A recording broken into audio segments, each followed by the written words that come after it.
દર્શક મિત્રો પ્રણામ, વંદે માતરમ।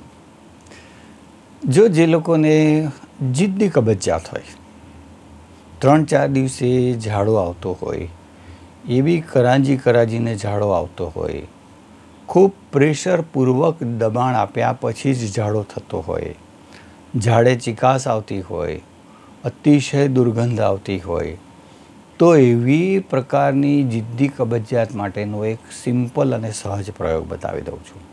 પ્રયોગ કરજો મિત્રો, અવશ્ય તમને આના ફાઇનમાં ફાઇન રિઝલ્ટ્સ મળશે। મિત્રો, તમારે 200 ગ્રામ જેટલા મૂળાના પાન લઈ લેવાના, ધોઈ નાખવાના એને 2-3 વાર, અને એને બિલકુલ ઝીણા ઝીણા સમારી નાખવાના। અને સમાર્યા પછી એમાં એક નાના કદનો મૂળો છીણીને અંદર નાખી દેવાનો। અને આપ ભોજન કરવા બેસો અથવા સવારે નાસ્તામાં બેસો ત્યારે આ 200 ગ્રામ જેટલા મૂળાના પાન જે છે એ સાથે જે બી કંઈ ખાતા હોય એની સાથે તમે ચાવીને ખાઈ જવાના। અને આ સેમ પ્રયોગ તમારે રાત્રે પણ કરવો જોઈએ। એનાથી એવું થશે કે તમારી આ જિદ્દી કબજિયાત જે છે 3 થી 4 જ દિવસમાં વિલીન થઈ જશે, કારણ કે મૂળામાં આ પ્રકારની શક્તિઓ છે અને મૂળામાં ફાઇબર્સ તો ખૂબ જ હોય છે। આમાં બીજી ફાઇબર્સવાળા પ્રયોગ કર્યા પછી આપણને પરિણામ ન મળતો હોય તો મૂળાનો આ પ્રયોગ કરજો। એ જે છે ને નીચેની તરફ દબાણ આપવાનું કામ કરે છે।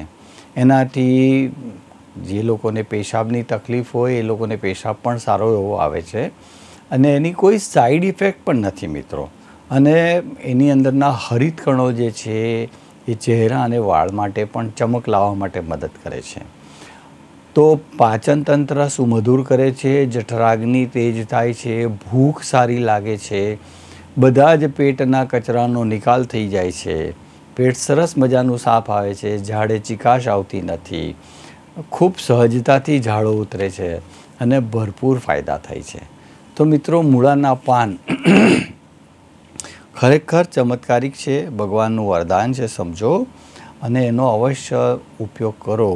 જો બીજી બધી આઇટમોથી થાકી ગયા હોય તો, દવાઓ ખાઈને થાકી ગયા હોય, ચૂર્ણો ખાઈને થાકી ગયા હોય, અન્ય પણ જે ચીજ વસ્તુઓ છે, કેટલાક લોકોને અંજીર લેવાથી પણ ઝાડો નથી ઉતરતો, મેં અંજીરનો પ્રયોગ બતાવેલો, કેટલાકને જામફળના બિયાનો પ્રયોગ બતાવેલો, એનાથી પણ ઝાડો નથી ઉતરતો।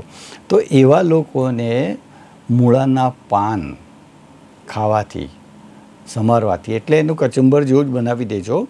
એમાં થોડું અજમો નાખો, થોડું જીરું નાખો, થોડું આદું છીણીને નાખો, ને ઝીણું સમારીને ચટણી જેવું બનાવી દેજો, રોટલી સાથે ખાજો મિત્રો, ભરપૂર ફાયદો થશે।